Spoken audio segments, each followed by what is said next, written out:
Good morning student. मैं कक्षा 3 की पुस्तक गुंजन का पाठ 7 दामन और पिथियस की कहानी आपको सुनाने जा रही हूँ। ये कहानी मित्रता पर आधारित है। दो मित्र थे, एक का नाम था पिथियस और दूसरे का नाम था दामन। पिथियस जहाँ रहता था उस देश का राजा बड़ा अत्याचारी था।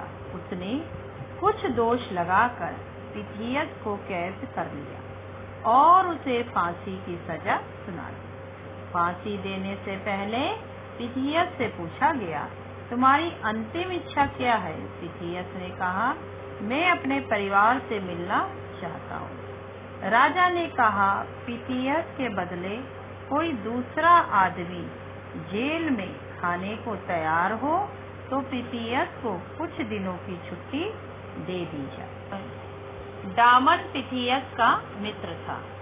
उसने अपने मित्र पिथियस की जगह जेल में रहना स्वीकार किया।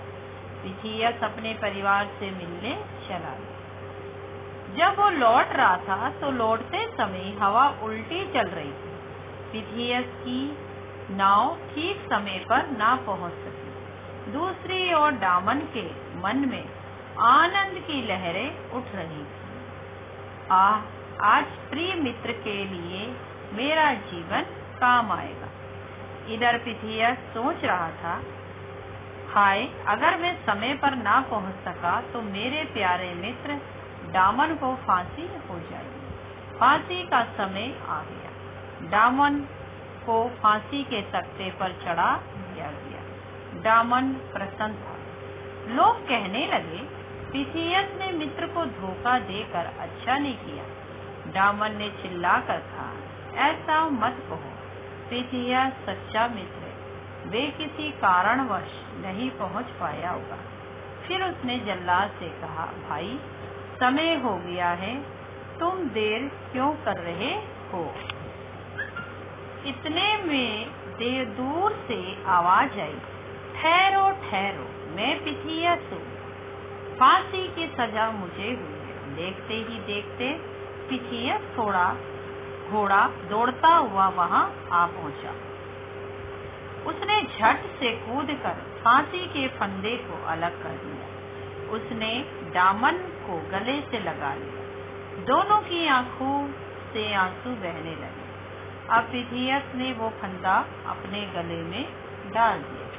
राजा चिल्लाया, रुको रुको, मेरे पास आओ। मैं ऐसे सच्चे मित्रों की जोड़ी को तोड़ना नहीं चाहता। मैं चाहता हूँ आप मुझे भी अपना मित्र बना ले।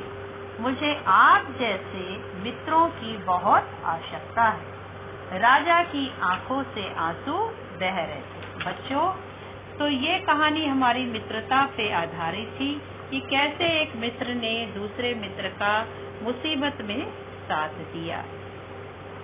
बच्चों, आशा करती हूँ कि आपको ये मेरी कहानी मित्रता पर समझ में आ गई होगी। धन्यवाद।